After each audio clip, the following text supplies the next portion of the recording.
Iverson draws Jordan now. Watch this.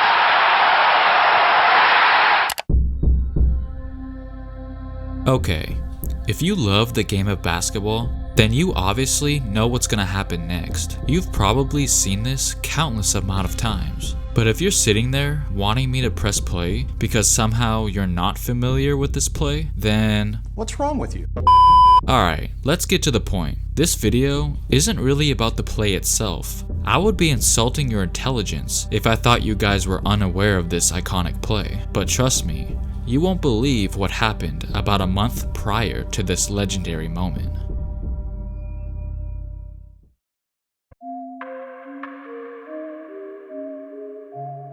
Growing up, Allen Iverson was absolutely obsessed with Air Jordan. I mean, who wasn't? But AI's obsession with the GOAT was second to none. He literally wanted to be like Mike. He called himself MJ's #1 fan. And the way he used to watch MJ's games is evident of that. As a little kid, Iverson would get up to the TV screen as close as possible to watch the Chicago Bulls games. So close, to the point where his mom would fear of him going blind. And when he would witness the Knicks and Pistons beat Jordan up, he would literally sit there and cry. Why are you crying? He would get so upset whenever Jordan lost a game. And sometimes, that behavior would annoy his dad. Iverson's dad used to say, "Why are you crying over him? You don't even know that guy." But deep down inside, Iverson felt like he did know him. Quote, "It felt like he was a part of me."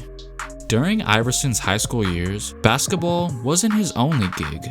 He was actually a pretty talented football star as well. He was very versatile on the field, playing multiple positions on the team, and it looked like he possibly could have had a bright future in the sport. But ultimately, he knew he had to go with basketball. There was no way he could let the opportunity of playing in the NBA slip away.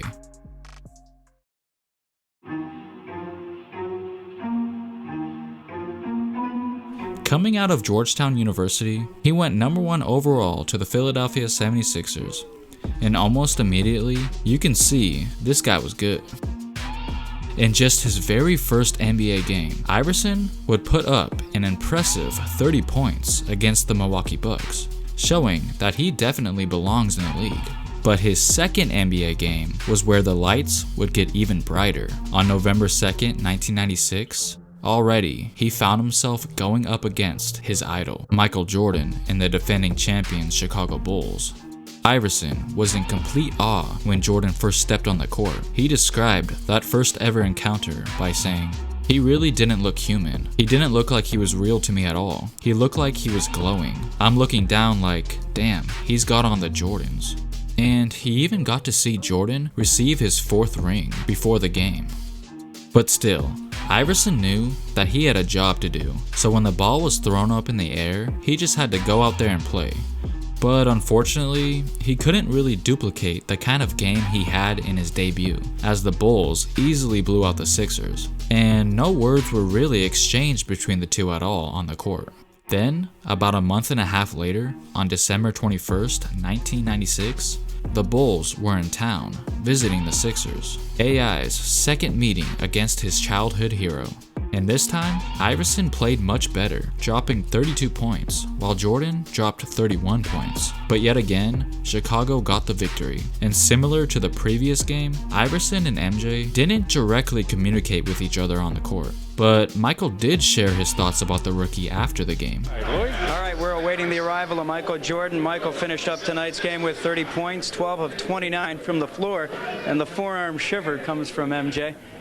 Talk a little about Allen Iverson for a second. I want to know what you think of his game. He had 32 points, but 9 turnovers. Well, I mean, he's very confident, and I think I can understand where he's coming from. He wants to be respected in this league, and he certainly has the right skills and the approach to this game. I think he's going to have to learn a lot to improve his game and just all around. Is he the quickest guy you've faced? He's very quick. Him as well as Stoudemire, and I think both of those guys are very, very quick. And as long as we come up with the win, I can care less. Thanks, Michael. Sure. Bulls win at 111-105, their 6th consecutive win. Steve Cascio takes it after this. As the season went on, The Chicago Bulls would continue to display their dominance, wreaking havoc all over the league. And as for Iverson, he would continue to build his case for Rookie of the Year. And when the 1997 All-Star Weekend came along, that's when him and Michael would officially meet. But it wasn't what Iverson expected at all. Iverson was preparing to participate in the rookie game at All-Star Weekend, when suddenly he crossed paths with Michael Jordan. And right after the initial eye contact they had with each other, Jordan simply said, "What's up, you little b***?" And of course, Iverson was very confused at first, but then immediately tried to brush it off by saying, "Alright man," as they both went their separate ways.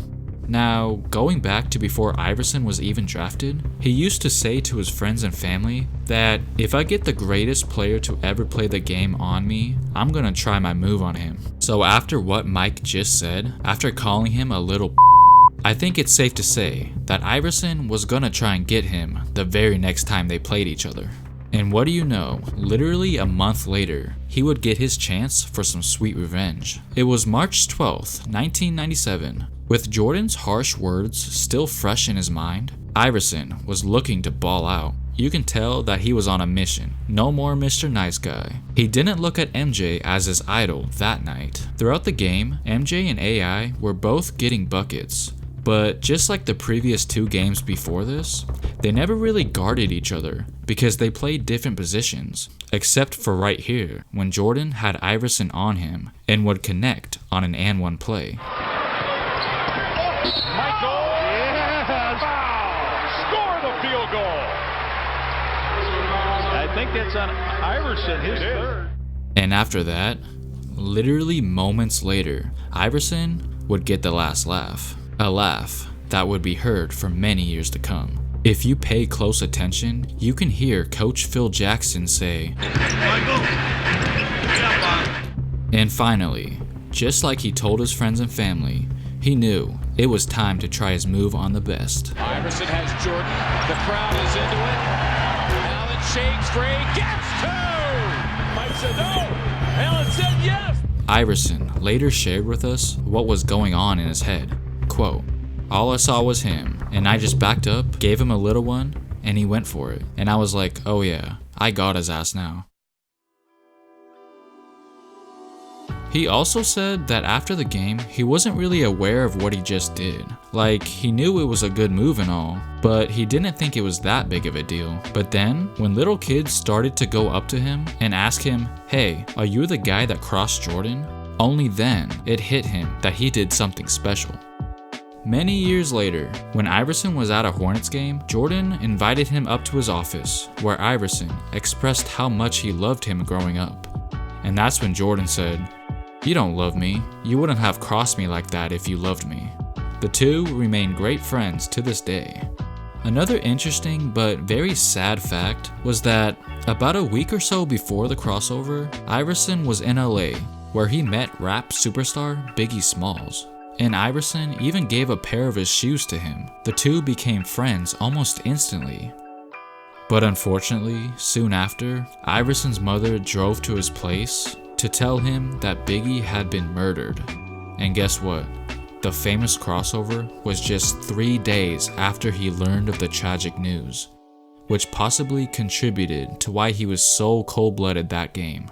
And after that game, he definitely earned the respect from the entire world. And that crossover was what kicked off his Hall of Fame career. Alright guys, feel free to comment down below what you think of this incredible story. And if you wouldn't mind, please hit the like button and subscribe if you haven't already. Thanks for watching.